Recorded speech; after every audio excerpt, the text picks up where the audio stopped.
1, 2, 3, 4. Those are numbers, but you already knew that. If you want to know what number you're going to pay each month for your car, use Kelly Blue Book My Wallet on Auto Trader. They're really good at numbers. Auto Trader. Sergeant and Mr. Smith, you're going to love this house. Bunk beds in a closet? There's no field manual for finding the right home. But when you do, USAA Homeowners Insurance can help protect it the right way. Restrictions apply.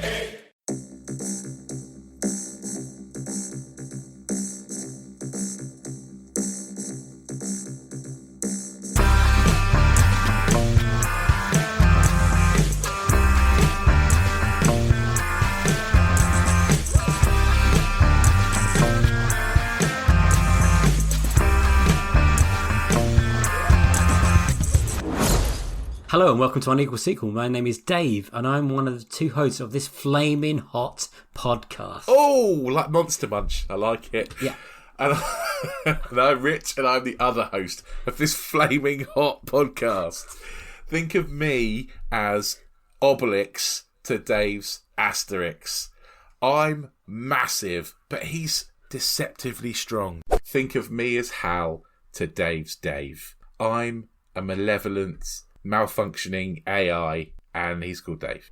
Think of me as Ellen Ripley to Dave's Alien Queen. I'm a badass bitch, and so is he. Think of me as Al Pacino to Dave's Robert De Niro, just because we're both legends. Hooah! Hooah.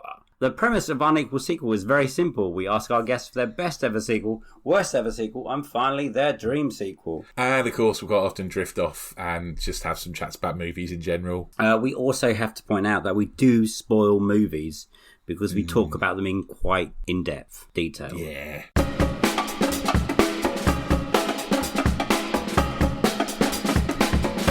Do you remember the first sequel you got excited about? The first sequel I got excited about, well, do you know what? I think probably, I can't remember what order it would have been in, but like 1989 was a huge year for franchises and sequels. So you had Star Trek V, Lethal Weapon 2, Batman came out, Ghostbusters 2, Back to the Future 2. And so, there was just like this endless list of sequels, and it was like everything was like fighting to survive. And I think Ghostbusters 2 did all. I think it's set at New Year, but I think it came out in the summer. Right. And Ghostbusters 2, I think, came out maybe a week before Batman. Everything basically cleared the way for Batman, and then Batman came out and trounced everything. But I remember going to see Ghostbusters 2 at the cinema. It was the first, I'd been 8 or 9. I think I'd probably be 8. And I was a big fan of the original Ghostbusters and the cartoon, The Real Ghostbusters. And then but I preferred the movies, although I found the first one very scary. I remember that Ghostbusters 2 was the first film that I didn't need to go for a wee during.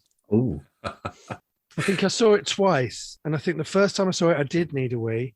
And I came back during Vigo the Carpathian's head floating above a river of slime while he was doing that speech, so I missed that chunk. And I went to see it again, and I didn't go for a piss the whole film. The first sequel that I got excited about, I'm sure would have been Empire Strikes Back. I think I'm just trying to think of films in my I'm 48, so I was lucky that and it makes me sound like I was spoiled. I wasn't. We was piss poor, but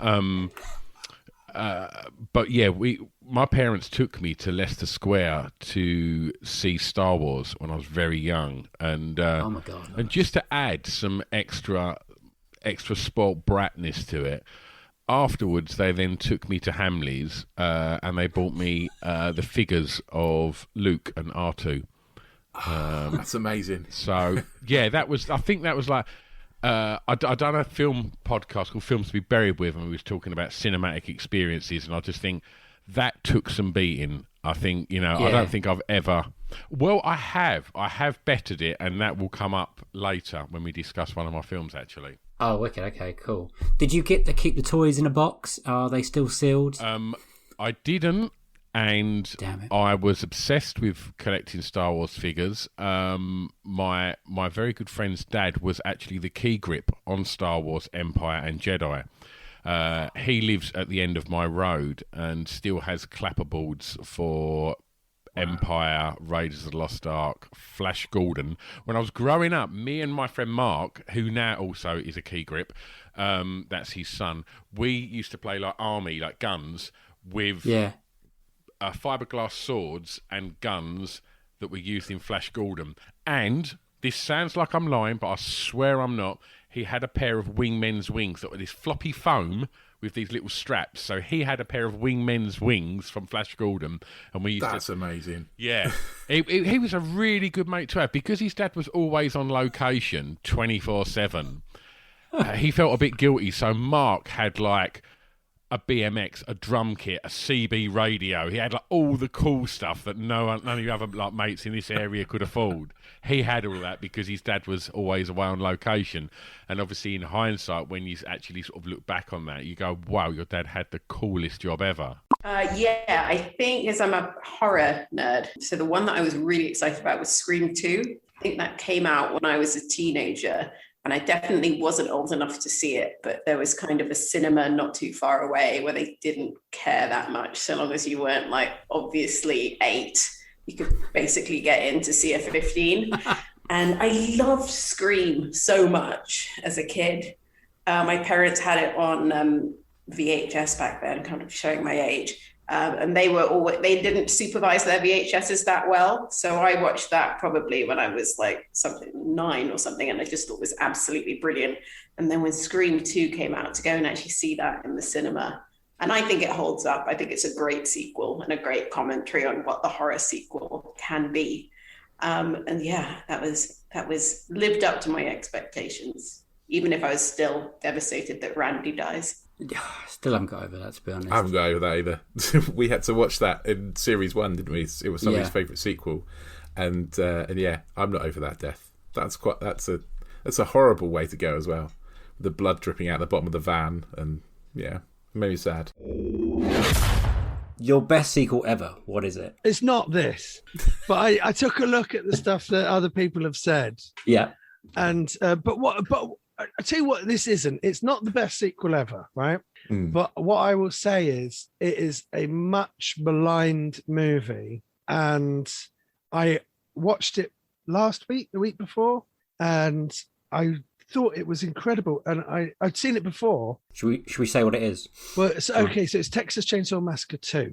Now, right, so my relationship with Texas Chainsaw Massacre is that I think it's probably the best horror film ever made. I think it's definitely the scariest. And I'd known of it for many years. When I was a child, I was very timid and scared of horror movies. I grew up in London in the 80s, and all of the tube stations had Nightmare on Elm Street posters on them.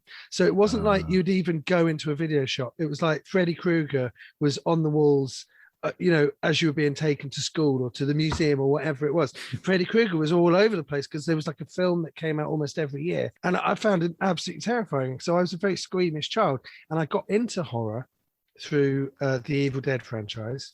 And then that was sort of like my gateway into sort of like horror movies. And Texas Chainsaw Massacre was banned in England, and they had I can't remember what year it was either 97 or 98, and they had there was one cinema in Covent Garden called the ABC Cinema on Shaftesbury Avenue, which is now an Odeon, but it's still there, and they had a license to play Texas Chainsaw Massacre for like a limited period.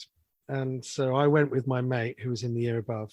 We went to see Texas Chainsaw Massacre, and it was one of those films where, because it was banned, there was sort of like this aura around it. And we were scared before we even went in, And so I was underage, so I must have been like 16 or 17.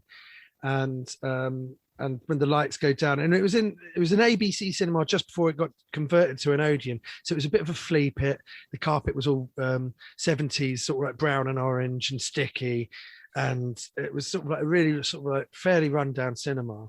And like medium-sized screen, and then the lights go down, and we're sat there, and then the opening crawl comes up, and it's got this voiceover which sort of like just goes straight through you, and there's the sound effect of like the flash bulbs going off, and I remember my friend turned around to me and he said, "Let's go."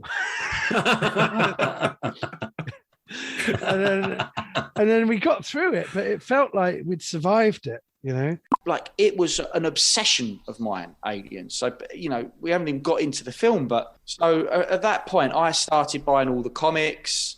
I had like a Colonial Marines manual which literally had all the schematics of all the weaponry, how the weaponry worked, the different colour grenades, like each grenade that you'd put in a pulse rifle has a different colour top. So I knew what were the incendiary rounds and the armour piercing. I didn't need to know that information. And that's when I realised that I was never going to get laid, and I probably wouldn't have a great relationship with girls for the start of my...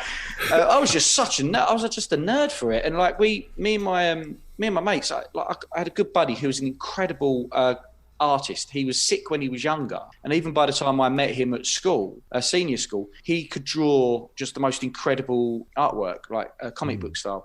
And he'd draw aliens all over my pen cases, and of chest bursters coming out of like he'd draw me, chest bursters ripping out of me. I think he hated me actually. But we'd go to like W.H. Smith's, and I just have such fond memories of.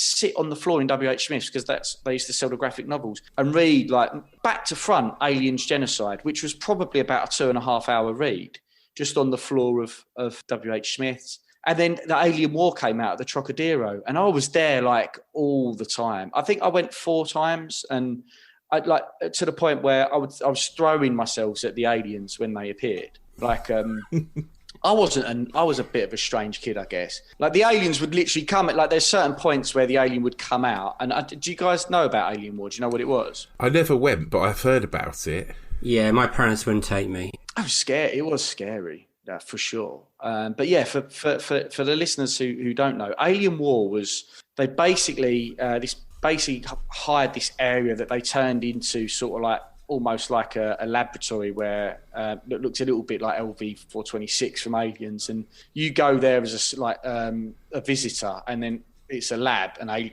aliens break out. Excuse me. And they had some of the costumes from, I think, Aliens, and they'd made a few. And you get chased around by aliens, and it's just incredible. It's terrifying. And I don't know how old I was. I must have been like 14, 15, give or take. And I loved it. But like the first few times, you realise that some of the people who go in, who you think are just like punters, because they come and stand in the queue with you for like, you know, half hour, they actually work there. So when the alien appears, they grab them and yank them out of the lifts and stuff like that. And so it's terrifying. And even knowing that, you know, it's not real, you very, very quickly don't care. And like, there's people literally almost stampeding over you to get away from the alien, and you know it's not real. And yeah, but after about my second time, I was like, oh right, okay, I've been in that elevator scene. I know where they take the person. So like the third time, I was standing in the spot where the plant was supposed to stand. The guy was going, "Please, mate, just get out of my way. Like, please, just stand there." I was like, no, it's fine. And the door opened, and the alien goes like that, went to grab me, realises, obviously, because the actor knows, in the alien suit, knows I'm not the guy, went to grab me, and then went and took the gun to me. And yeah, so anyway, it's a little story of Alien Trocadero. That's how fanatical I was, and that's before we talk about how amazing the film is. Best sequel ever is Before Sunset, which is the Richard Linklater sequel, which was 9 years after his film Before Sunrise. And it's quite funny. I found when I was kind of thinking about this question that like very few of my favorite films are sequels or have sequels. I think probably because, you know, I like quite a lot of kind of art house and world cinema stuff where nobody's made any money from their original film, so there's no desire to make a sequel. But this one, I was very pleased to remember because I fucking love this film, and I watched it again last night. I hadn't seen it for a while, and like I was almost like on the verge of tears the entire way through because I just thought it was so beautiful and moving. And I was with my husband and it was doing absolutely nothing for him. And it was like a real moment about like, I'm sort of seeing the perfect relationship and then like asking some big questions about my own. Like you can see what I think of as being the ultimate expression of like romantic love and soulmatedom and like not have anything but that's not for us to unravel in this podcast. But my God, this film is just absolutely wonderful. What did you guys think? I'd never heard of the trilogy before, and when I kind of read the bio about it, I thought I don't think I'm going to like this, and I put it on, and about 10 minutes in, I thought I love this film. I really loved it. Like I love how it's kind of dropping you in someone else's conversation. I quite like to people watch, and I'm quite nosy, I guess. And I feel like I'm just sat in someone else's conversation because it's just the two of them, really. And also, it kind of felt quite personal. You know, you could think about kind of romantic relationships you've had, and that what would you say to people if you went back. It was beautiful. Like you said, I really, really enjoyed it. I'm so glad we did this podcast so I could get to watch it. Like there haven't been many films when I've gone, do you know what? I'm so happy I watched that film. But I really am. I'm really happy, and I need to go back and watch the first one and the third one now. I've never seen the third one. I've seen the first one years ago, and this is the first time I watched this one. And yeah, I love it. It's so good. I love talky films like this. I agree with Rich. Makes you think about your past a lot. That, you know, I wasn't quite ready to do. I'm not a massive Richard Linklater film. Are you a big Richard Linklater fan? Yeah, I like Boyhood very much. I find some of his ones a bit kind of overly American, if that makes sense. Like, I feel like this is almost so specific that if you didn't live in Texas at one point, a lot of it's kind of going over my head, which I think is why perhaps the Before trilogy are my favorite of his, because you've got that voice of Celine that's slightly ripping apart and teasing the Americanness of it all. But yeah, I mean, like it sounds like the most boring thing on paper, isn't it? It's just two people that met each other one night, haven't seen each other for 9 years, and it's just plays out in real time. A single conversation of it was like 80 minutes, and that's it. And kind of, yeah, but I think it's just, I mean, I find so much kind of stuff that's sold to us as being romantic as just being like schmaltzy nonsense, and I'm not a big rom-com person. And like, this just seems so real. Best ever sequel, as you know, is Indiana Jones and the Last Crusade. Brilliant. Which I watched again over Christmas to introduce my kids to the world of Indiana. I didn't go for Raiders of the Lost Ark because of the Melty Man. I didn't go for Temple of Doom because of the monkey brains and the pulling out of the heart. Yeah. And I was trying to think, what's the horrific thing that happens in Last Crusade, and can I expose small children to it? And I thought, well, I'll give it a go. And they loved it. They loved it. You know, one of my kids is 5. He loved Indiana Jones. No, he's got no real grounding in, you know, Nazism. Not that sounds like I've raised the others in that ethos. What I mean is, he just knew they were bad guys. My little girl loved it and was just watching, you know, and the bit that really stuck out to them was the leap of faith, where, you know, it's an impossible thing for this man to do. And we've seen him bleed. We've seen him get bloodied and broken and bruised. And now we're asking him to do the impossible. But if he has faith, maybe he can do it. And that was a standout moment. From then, the film gets quite magical and strange. And there's an old Arthurian knight who's 100 million years old. And things kind of get, you know, there's the moment where Sean Connery is magically healed. And I guess there's a sort of a tonal shift then when it becomes something bigger. But the reason I wanted to show it to them is I just think it's the best of the Indiana Jones films. And it's brilliant because of Sean Connery as much as anything, who I'd never seen do a comic role. And not only is he this very funny character with everything kind of delivered perfectly, but he's the only person we've seen who can put Indiana Jones in his place and turn our hero into a little boy again. When I saw the Indiana Jones films, I told my dad very seriously that he was from now on to refer to me as Indy, which lasted maybe 3/4 of an hour. Brilliant. But watching Indiana Jones for the first time in the Loughborough Curzon, I remember being kind of blown away by, like, it had never occurred to me that there were kind of origin stories. You just accepted Indiana Jones for who he was. When you saw him in Raiders of the Lost Ark, you were like, well, this is just a super cool, the guy with his hat and his whip. And the twist is that he's also, you know, a kind of straight down the line teacher. And you sort of wonder what his holidays are. You know, how he's managed to get so much holiday from this terrible university. teacher, right? It's like, yeah, awful. Can I have my dissertation marked, please? Oh no, sorry, I'm in Cambodia. Yeah. Why is there blood on this? You know, you never saw him do marking. You know, you also get beaten up on a ferry or something, a boat, but never having to go downstairs and do the marking.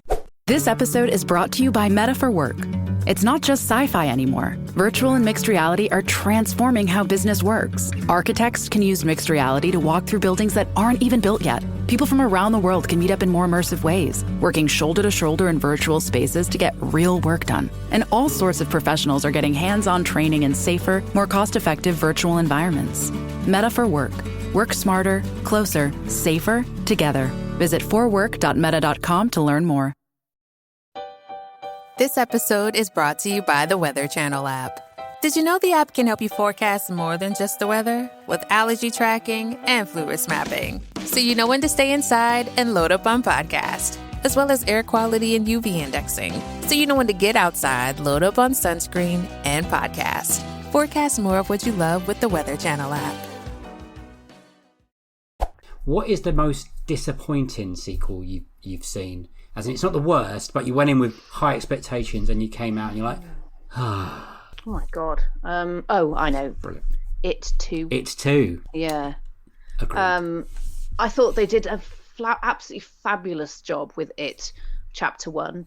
And having been a massive fan of the original TV version with Tim Curry, and then being very disappointed with what happened in the latter sort of stages of that film.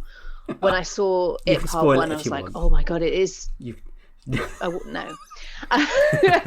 Surely there's people out there that don't know that he turns into a... and so, yeah, and I was just hoping that they'd decide to go off-piste and think, you know what, this doesn't work and let's do something different. And I hoped against hope that would happen, and it started out really well, and then it just went down that rabbit hole. And it's that thing you're talking about again of, you know, half an hour of weird CGI action-y crap that I'm like, oh, yeah. And I'm not scared anymore now because, and then the denouement, which is, oh, you can stop him by doing this. You're like, what? Oh, it's what? so long. It's so long. Yeah, it's so long. And, you know, I think, you know, McAvoy and Chastain and everyone do some great stuff. And I love all that beginning bit and the threateningness of the, you know, the opening sequence of him turning up and being absolutely terrifying on the banks of a river and the balloons and everything. It has such great promise. And then, yeah, it's just that big old spider again, isn't it? I know Rich hasn't seen this because he doesn't watch horror films. I haven't.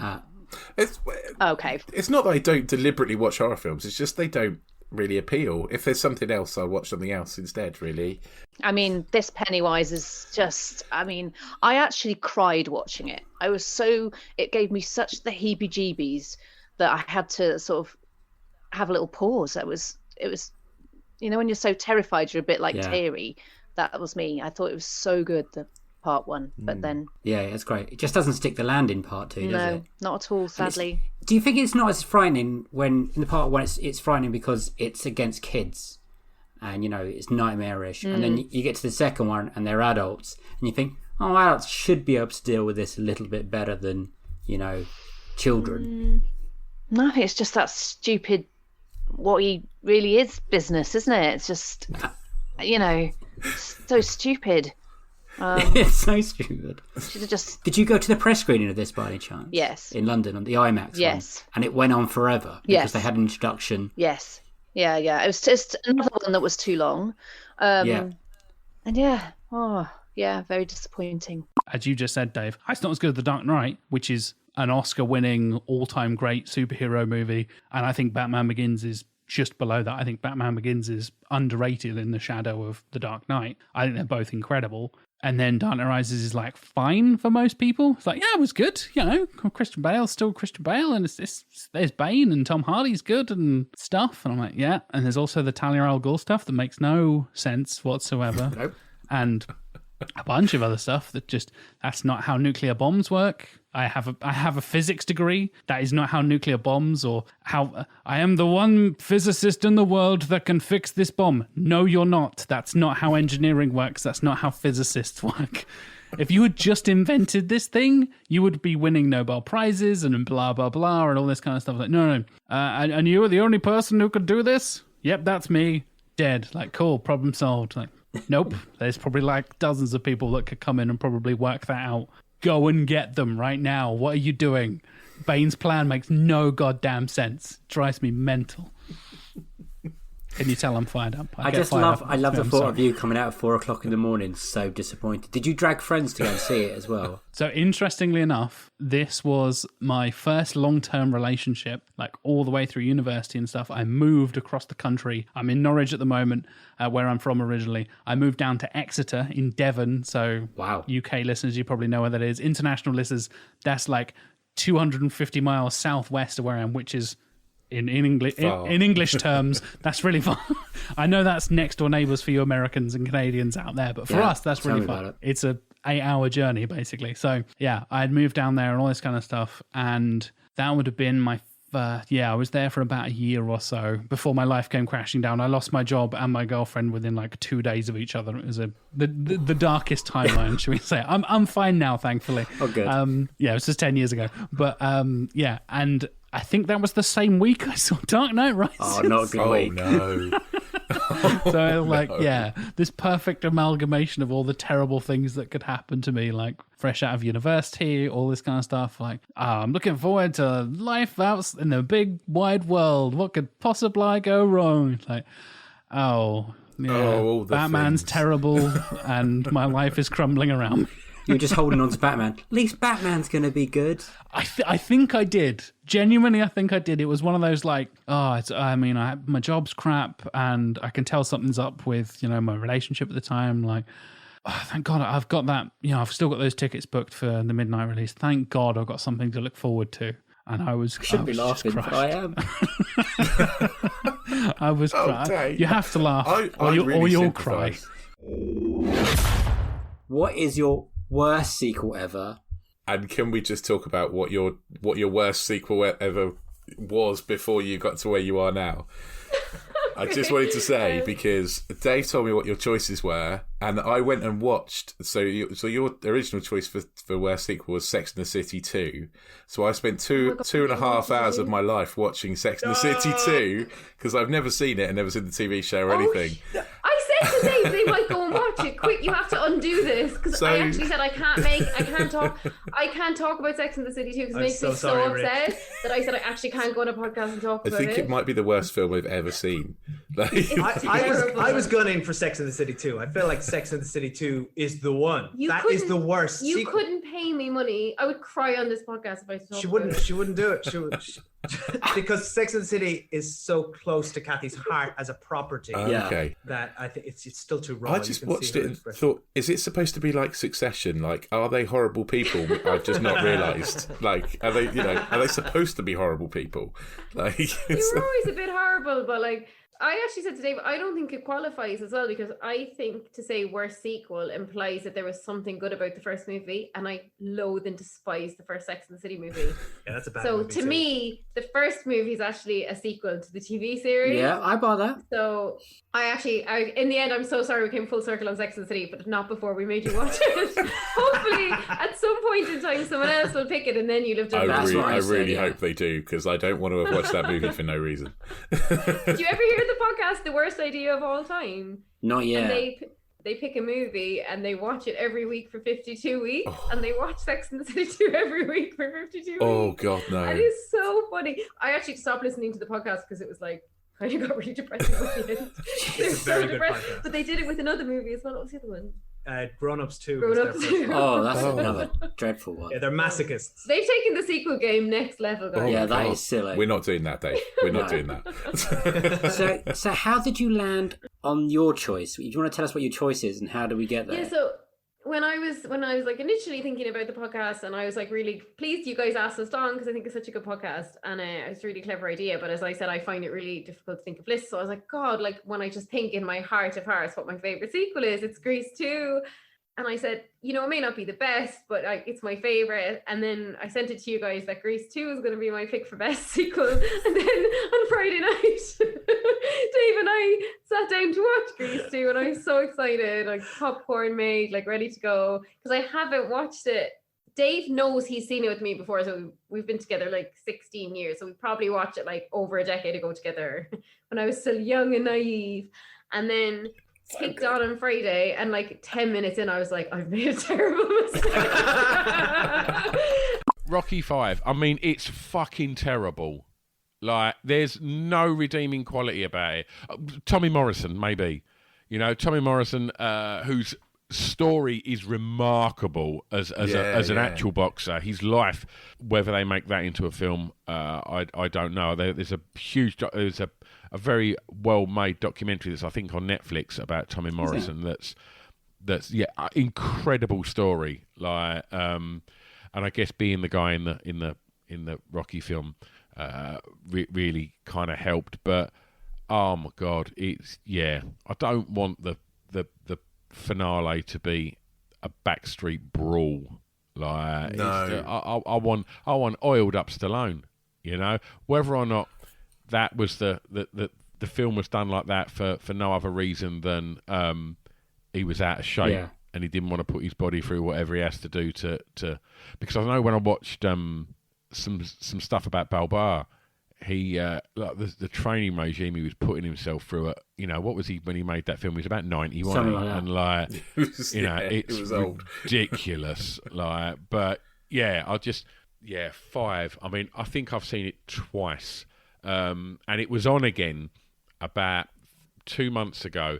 They put them all on ITV4 or something like that, and it's one of them ones like Goodfellas. If it's like 10 o'clock at night and you just think, I'm just going to go to bed. Hold on, I'll give it another 15 minutes, and you flick it over for a 10 o'clock film. And if it's Goodfellas or a Rocky film, you just think, oh well, that's me till 1 a.m. isn't it?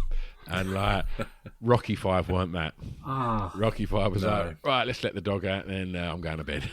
I love the whole premise of Rocky 5 is that Rocky can't solve his problems by fighting, so he solves his problems by fighting. Yeah, it's like, illegally. Yeah, illegally in the street instead of in a ring. Like, this makes no sense. Yeah, it's a great inspiration to young people and professional fighters. Don't worry about it. It's the one Rocky film that I don't feel Stallone's comfortable playing Rocky. It seems like he's not really there, and it's also it kind of turns. They make him dumber in the second, third, and fourth. He's got a bit of wits about him, and then suddenly I don't know. He didn't know how to play brain damaged or how brain damaged he should be, and then they made him dumb again and unlikable. It's definitely the worst one. That's a really good point that you just made there, Dave. Because in the first two, he was like, even going back to the second one when he's trying to sort of do the TV adverts and stuff, he can't get it right. He can't read properly. He can't get his words out. And then fast forward to 3, like he's an astute businessman and he's a marketer's dream, and to the point where it can be proven detrimental. I'm aware that you haven't seen it, Rich. And then obviously in 4, he's a spokesperson for the United States of America, and he's the poster boy for world peace. And then come 5, somehow maybe it's them 150 clean shots he takes to the head that have left him a little bit punch drunk. I don't know. Yeah. But you're right. Come 5, he's like back to being like a village idiot that no one's got respect for. And then the rumours started to circulate. Again, it's when Hype was up and running, and I was obviously a film journalist by this time. I was on Empire. So we were very keyed in to what Speed 2 might be. And obviously Fox wanted to get one going as soon as possible. And they started talking about a boat. And we were kind of like, there were kind of jokes going around in the Empire office, but how fast does a boat go? You're on I'm presuming it wasn't a speedboat because that wouldn't make much of a movie. Yeah. It's going to be an ocean liner. A notoriously slow thing. A notoriously slow thing. The film's called Speed. That's a basic idea. Yeah. So you're going, it's not. You can do Die Hard on an ocean liner when it's it's like a small building floating at sea, and that's kind of idea works. I mean, Under Siege is basically that movie, where it's you just contain the drama on the boat rather than making the boat the thing. But if you're making a Speed, the vehicle has to be on the move. So that kind of perplexed us. Then these rumors started to circulate that Keanu Reeves wasn't happy with what they were doing, what the script was, maybe he didn't like the boat and the concept. I wonder why. Yeah, exactly. Now, I had professional interest in this because obviously we were planning Empire covers at the time. You plot your Empire covers sort of a year ahead, and you start to negotiate with the studio, and you kind of hone in on your timing. And obviously, we'd all loved Speed, and it'd been a big selling magazine for Empire. We had Keanu on the cover. So we were invested in Speed 2, maybe a bit blindly. And you get caught up.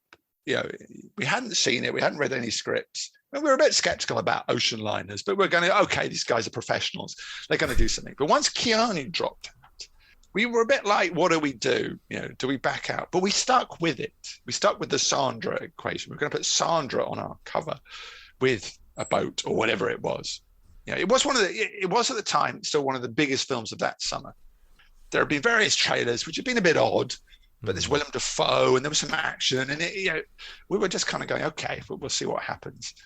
But I think in our hearts, certainly in my heart, there was this sense that you can't do this without Keanu Reeves. You can't do a Terminator film without Arnie, and you can't do a Speed movie without Keanu, because they were sort of intricately tied together. Yeah. And they were going to do that. And I think Fox must have known. I think it was ironically enough, a runaway train of a film, but sadly not a runaway train of a plot. That would be a much better concept. They couldn't do that. Was it Under Siege 2? Under Siege 2, that's a train, yeah. Yeah, see? That's the problem. This feels more like an Under Siege movie than it does a Speed film. But It does. But anyway, we were caught up, like Fox, we were caught up in this runaway train of an event, and we'd invested in shooting Sandra and all these things. It was all quite exciting still. And then word came back to us that Sandra wouldn't be shot on her own. She had to be shot with Jason Patric, the replacement to Keanu Reeves. And, best will in the world. Jason Patric, at that point, and at no other point in his career has ever been a big star. Maybe for about 5 minutes after The Lost Boys, but he's done some great performances, Jason Patric, but he's not really got that wow factor of a movie star. And maybe at that point we should have smelled a rat. But we were still committed to this Speed 2 debacle. We were kind of headed to the dock when the ship can't stop. That was us. That was 20th Century Fox. This was this whole damn film.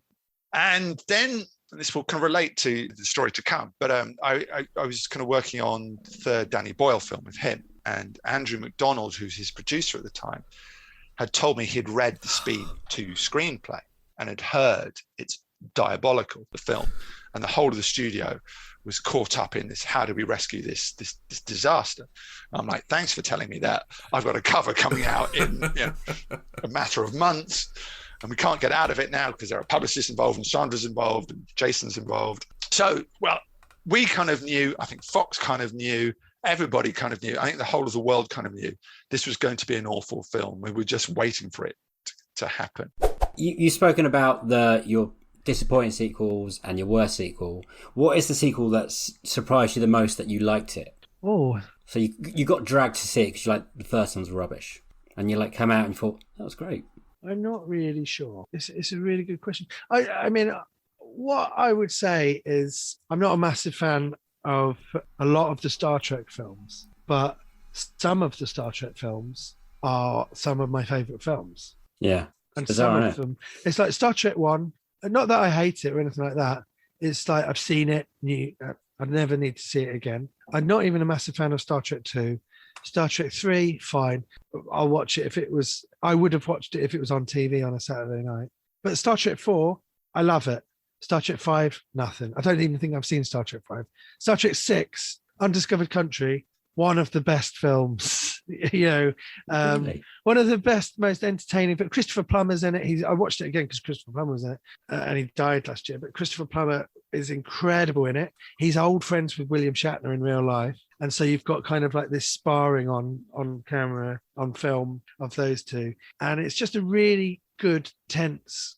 It's sort of like The Hunt for Red October. It's like this really tense sort of Cold War era, end of the Cold War, 1980s, 1990s thriller, but set in the Star Trek universe. And it came after Star Trek 2, 3, and 4. They're sort of like a trilogy within a franchise. And then Star Trek 5 didn't do very well. And so Star Trek 6 was sort of like, let's just do one more. Let's hope it's good, but we'll do one more outing for the original crew, and then we'll call it a day. And they do it, and they really go out on a high. And I think that, you could almost take and leave all of the other films. I love Star Trek 4 because it's about, I saw it, I think it's one of the only ones that I saw at the cinema. I remember my mum took me when I was like 5 or 6, and I loved it. And in a way that I've never got into the TV show, and it's really only just Star Trek 4 and Star Trek 6 that I love. Yeah, I think they're kind of like surprising films. Probably, I remember being quite surprised because there's a lot of Marvel movies and a lot of sequels. I remember being very surprised with both Thor and Captain America. I really liked their first movies.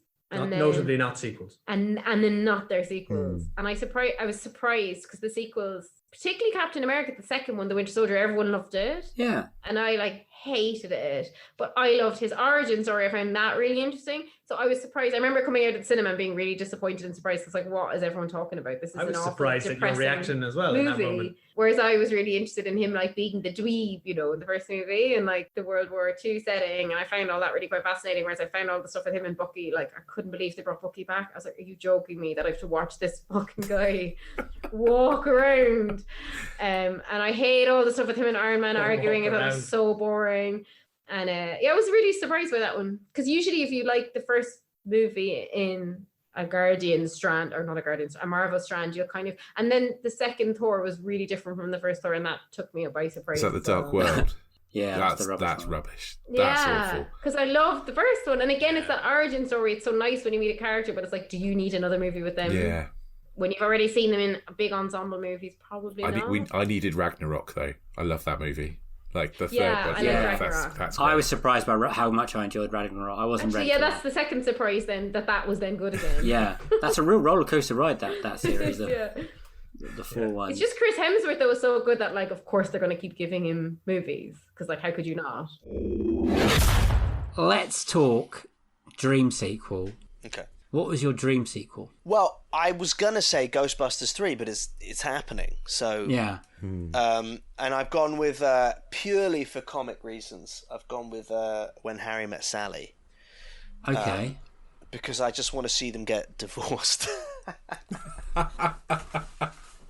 Brilliant. I think that Rob Reiner would do it.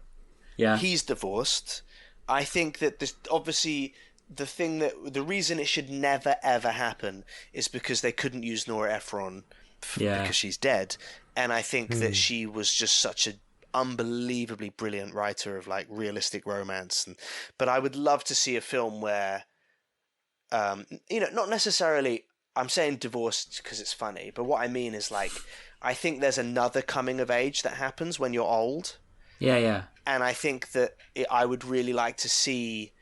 Because that movie, is so much about the kind of cockiness of youth and the hope of youth. And both of those things are dashed. And then they both go, oh my God, we're in our 30s, we're never going to find love. And they just become these cynical best friends who then fall in love with each other. And it's a really smart, clever, warm film. And it looks unbelievable. And the dialogue is out of this world. And the jokes are so good, and to me, it's it's the Woody Allen film that Woody Allen wishes he made. I think, in a lot of ways, and they took so many of the tropes from Manhattan and Annie Hall and a lot of his kind of funnier romantic movies, and actually did it better than he does it. And even in the kind of the mise en scène of it and the way that they've shot it and the use of colors, it's like it leans so heavily on the rom-com. Like Nora Ephron said she said something like there's two types of problems in films. There's Christian problems and Jewish problems. And she was like, the Christian problem is I'm in love with this girl, but I have to go to war. And it's a real problem. And the Jewish problem is I'm in love with this girl, but I'm so neurotic. And that's why we can't be together. And that's like kind of what every Woody Allen film is. Especially let's not go down that road. But and I think that I'd really like to see how Nora Ephron would have tackled being in your 70s or 60s and 70s, and what love is then, and how you see your kids and how watching them fall in love, and then seeing the grandkids leave college and having that the generational gap of of not understanding these Gen Z kids as an old couple who were at that point when the original film came out so hip and cool, and and obviously they would probably be quite well off because it seems like they both owned property in New York in the 80s. So, maybe they've lost their money in some way, or maybe it could be cool when Sally left Harry or something, and it's about them, right? And then they get back together. You can't break them up. It would ruin. It would break everyone's heart too much.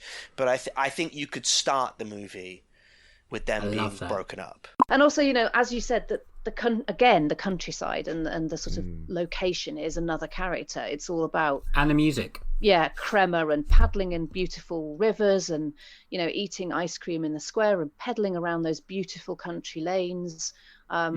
I was so taken with it, and my friend was so taken with it, we actually booked ourselves to go to Crema, and we went on a plane, and we went and paddled in that spot, and we went and sat in that square and had a drink, and turned up outside the house that the Perlman's house was. The gates were open. We crept in and stood on the lawn. So we did a little... Pictures? Oh, yeah. Pictures. So we are that sad about this film that we actually did have our own little Call Me By Your Name tour. And I can report that all of it is exactly as you see it in the film, and all of it is absolutely stunning and beautiful. And I ate one of the best Italian meals of my life in Crema there. So I am biased, I know, because when I watch it now, I see the great buffalo mozzarella I ate and that amazing gelato from that store, and the fact that that river was dead cold but really delicious because it was really warm that day. So I haven't added joy in that film.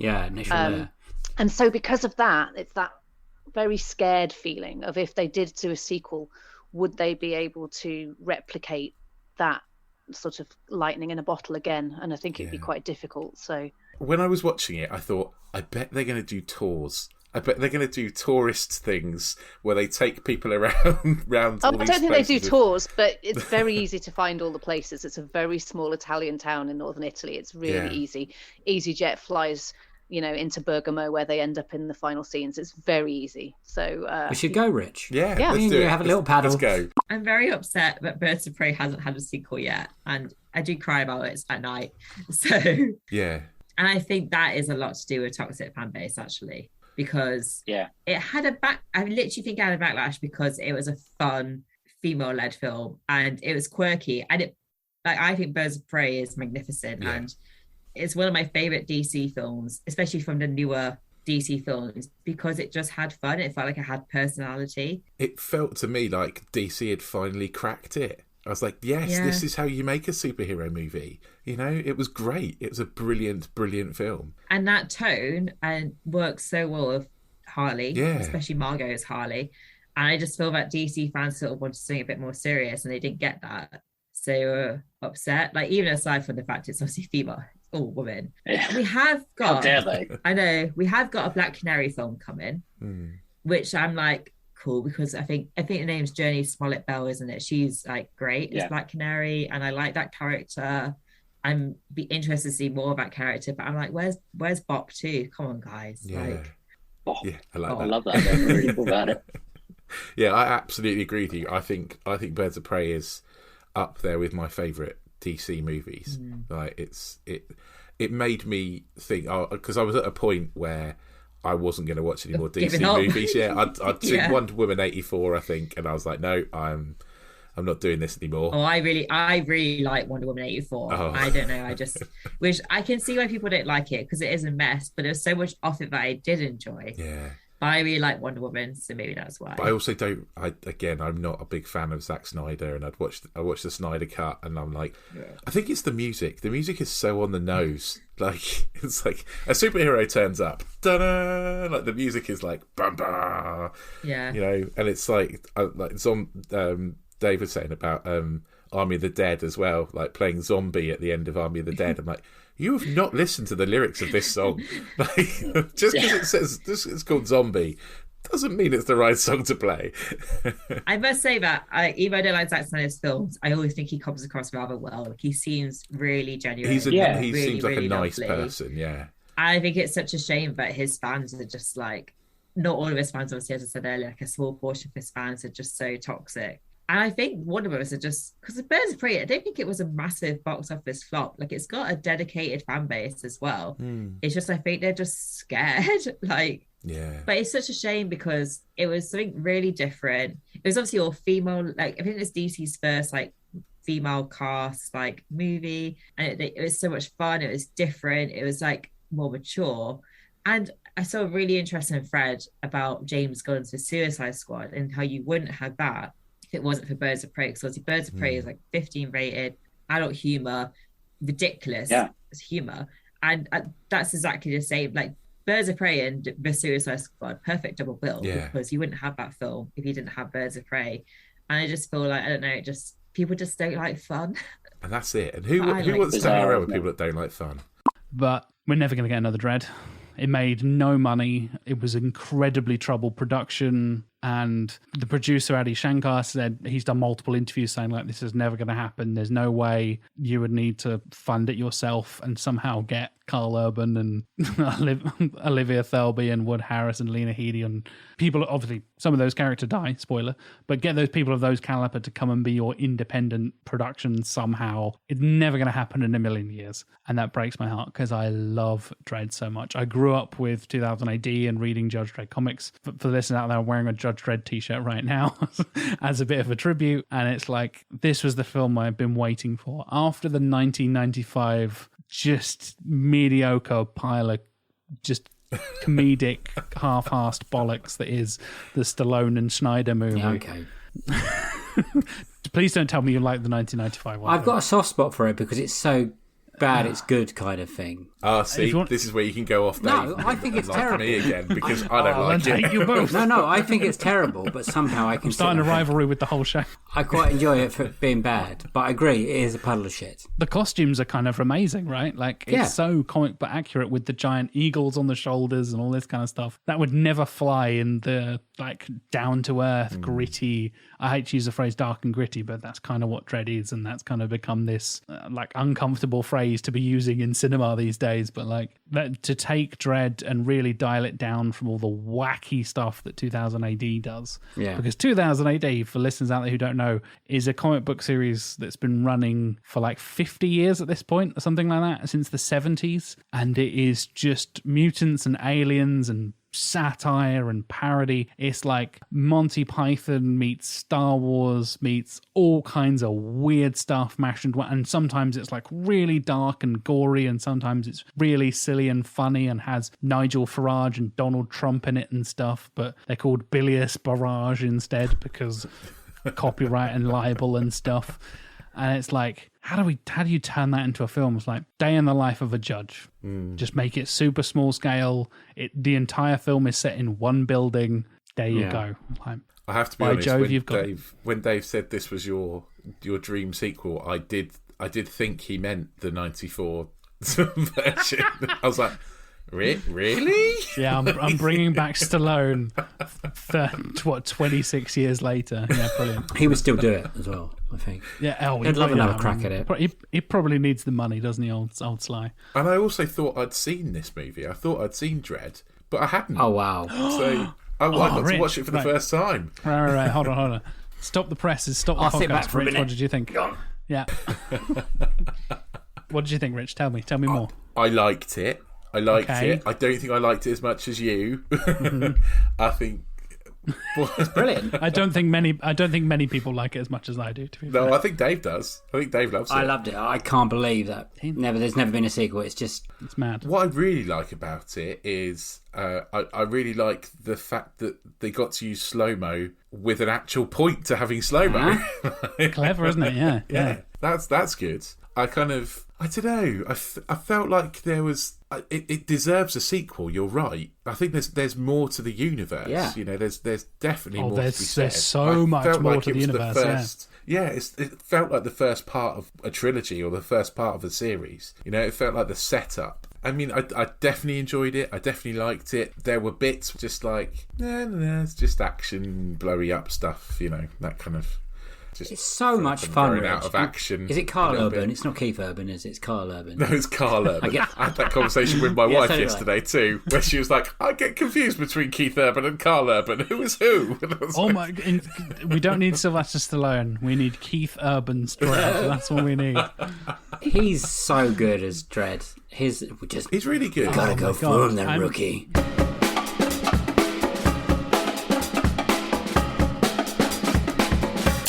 And those were our best of season 2 Unequal sequels. I've got to be honest, I didn't know where I was going with that one when I started it. I can tell. I would say it's more of a snippet. It's not our best bits because there's so many more best bits. Yeah. But it's like a taster. I mean, the Nick Helm one alone could just have its whole own best bits episode. There's so many. It was such a good first episode of the series, wasn't it? I absolutely loved it. Loved having Nick on. Bit of a hero of ours. Yeah. Hilarious. It's our longest ever episode. I made sure of that. Jack Chambers tried to claim it, but I told him it was a second out or something. So it was close. No, he was about 10 minutes. It was close. 10 minutes short. Yeah. Yeah. What a season. What a series it's been. Yeah, man. It's all over now. It seems to have gone really quick as well. Really quick. Doesn't seem that long ago that we were sat down with Nick doing that first recording, and now it's all done and dusted. I feel a little bit lost without it, to be honest. Yeah, it's going to be a bit weird, which is a good job. We're basically going to start recording series 3 next week. Yeah. Straight to it. Straight back into it. Season 2 finishes. Season 3 starts next week. A difficult third album. Yeah. Stick with us. It's not going to be difficult. We're going to love it. Yeah. It's going to be great. We thought now we've got standards to keep and expectations to meet. Yeah, that's true. But we're going to do our best. We've got some cracking people already lined up, and we're in the midst of annoying some other cracking people. So there's going to be lots of cracking people on our I'm very podcast. Excited. Oh, yeah. Let's talk a little bit about season 2. Do you want to thank everyone that came on? Yes. Thank you for springing that one on me. Yeah, this is my favourite bit. So, I would like to thank Nick Helm. I would like to thank Stu Whiffen and Chris Glassen. I'd like to thank Jack Chambers. We would like to thank Leila Latif. We would like to thank Jane Crowther. We would like to thank Emily Murray. We would like to thank Josh Weller. We would like to thank Dave and Cathy from the Cinemile. We would like to thank Danny Wallace. And we would like to thank Ian Nathan. And that's it. That's all of them. Amazing, guys. No prep, guys. I didn't know he was going to do that to me. Also, thank ourselves for the big Christmas special. Yeah. I thank myself for editing that Christmas special. Thanks, Dave, for leaving me to do that one. You did a great job. But thanks for everyone who answered our Christmas questions as well to make that episode possible. That was also a lot of fun. Yeah. Any highlights from the season for you? I mean, loads. Probably far too many to mention. I think the Cinemile, just having the Cinemile guys on, I love them so much. That was a highlight for me. I really enjoyed recording that episode. I hope it comes across how much fun we had, because they are brilliant. Dave and Cathy are just wonderful people, and it was great to chat to them. I think realising we're 20 minutes in with Ian Nathan, and I don't think I'd said a word, because I think that was great as well. Again, fulfilling a dream of having Nick Helm take the mickey out of me. That was wonderful. And Josh Weller's Dream sequel, I think, has got to be made. When Sally left Harry, it's got to be made. In fact, actually, Jack Chambers' Dream sequel needs to be made as well. The Dread sequel, I really like the sound of that too. It was really nice getting who was the final piece of the Sequelisers puzzle. Yeah, definitely. And Danny Wallace came on, and Jane Crowther from Total Film, Leila as well. Oh yeah, of course. Watching Before Sunset, like that's one of my highlights of the season, actually, because I didn't. But say, what films have you enjoyed and disjoyed? Not enjoyed. I mean, I loved Before Sunset. I really did. I think it was brilliant. I didn't enjoy Call Me by Your Name as much. Maybe not as much as I thought I was going to. I should say I did like it. I did like it. I just thought I'd like it more. I don't think. Let's think. Oh, I mean, Speed 2 was obviously an absolute stinker. You know, it's basically having done a podcast about Baywatch. I can tell you now, it's a 2-hour episode of Baywatch. That's basically what Speed 2 is. That is a shocker. Yeah. I think that's probably the worst one we've had, right? I can't think of any worse than Speed 2. It's my favourite worst sequel, yes, by far. Yeah. As in, that's one of the reasons why we make this podcast for bad sequels like that. I love Ian's story about how they had to put it on the cover of Empire. so good. Loved that as well. It's so good. Oh man, it's a 0-star movie and we've got to give it 3 stars because it's on the cover. That's really interesting. I liked catching up with Dredd again. Still agreed that's a great film. Yeah, again, one I probably didn't enjoy as much as you, but I still liked it, and I still want to see Jack's sequel. I think that would be better than the first one, the original. Just had an absolute blast with Emily and with all her picks and her podcast recording. Her dad's an absolute hero. Yeah. I think that's one of my favourite hour and a half we recorded with Emily. I don't remember not laughing and smiling from all her craziness, pretty much. I loved that one. Yeah. There are Girl with Dragon Tattoo. A lot of hot takes in that one. So many hot takes. It was fantastic. Loved recording with the hardcore listening crew. Yeah, Stu and Chris. Yeah. Oh man, so I just keep remembering good things and absolutely funny things. Because we got to go on hardcore listings as well, didn't we?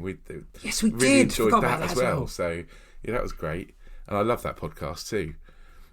What a cracking year! I don't subscribe to many podcasts, but we've had Sequelisers, hardcore listings, and the Cinemile, which are kind of 3 of the 4 or 5 that I subscribe to. So yeah, it's been a good season. Now, if this is their first episode they've listened to, Rich, go listen to the rest. This is just a teaser, a taster, like a starter. What else have you got to say where they can find information about us? Well, we're on social media, of course. Nicely teed that up for me, Dave. Thanks very much for that. Thank you. We are at Unequal Sequel on Twitter and on Instagram. And if you want to, you can send us a little email, unequalsequel@hotmail.com. Maybe you have got your ideas of what your best, worst and dream sequel should be and you'd like to come on the show. Hey, give us an email. Let us know what you think. So we'll try and get you on too. I think that's how you can get in touch with us. Of course, give us a little cheeky like, give us a subscribe, give us 5 stars. If you're still using Spotify, you can give us 5 stars. Yeah, I know lots of people are getting rid of it these days, but hey, if you're on it, you can give us a 5 stars. We're on it. And yeah, I think that's about it really. Go back and listen to all the other episodes. Tell your friends, tell your family, tell your nan, she'll love it. That's it for me. Lovely. I've just got to say thank you for everyone that came on again. We do appreciate it. And also, but a big thank you for listening to this series. It has been, it's gone better than we can even imagined or hoped. So thank you so much for making it worthwhile making. Me and Rich love making it, which is number 1 priority. But having you guys interact and listen to it, and we know that you enjoy it, is like the cherry on top of the cake, isn't it? We love it. Oh, definitely. So absolutely thank you. Because another year we were in pandemic, and this is mine and Rich's bit of fun at the end of it. Yeah. So, and now it's turned into a proper hobby that we really enjoy. So thank you so much. It's going to be the pit we pour all our money into. What's that? New equipment? Yeah, why not? Our wives are so happy. But yeah, that's all I've got to say. I've got nothing else to say. So it's a bye-bye from me. I'll see you next season. And a bye-bye from him. Bye! See you later. Have a good one.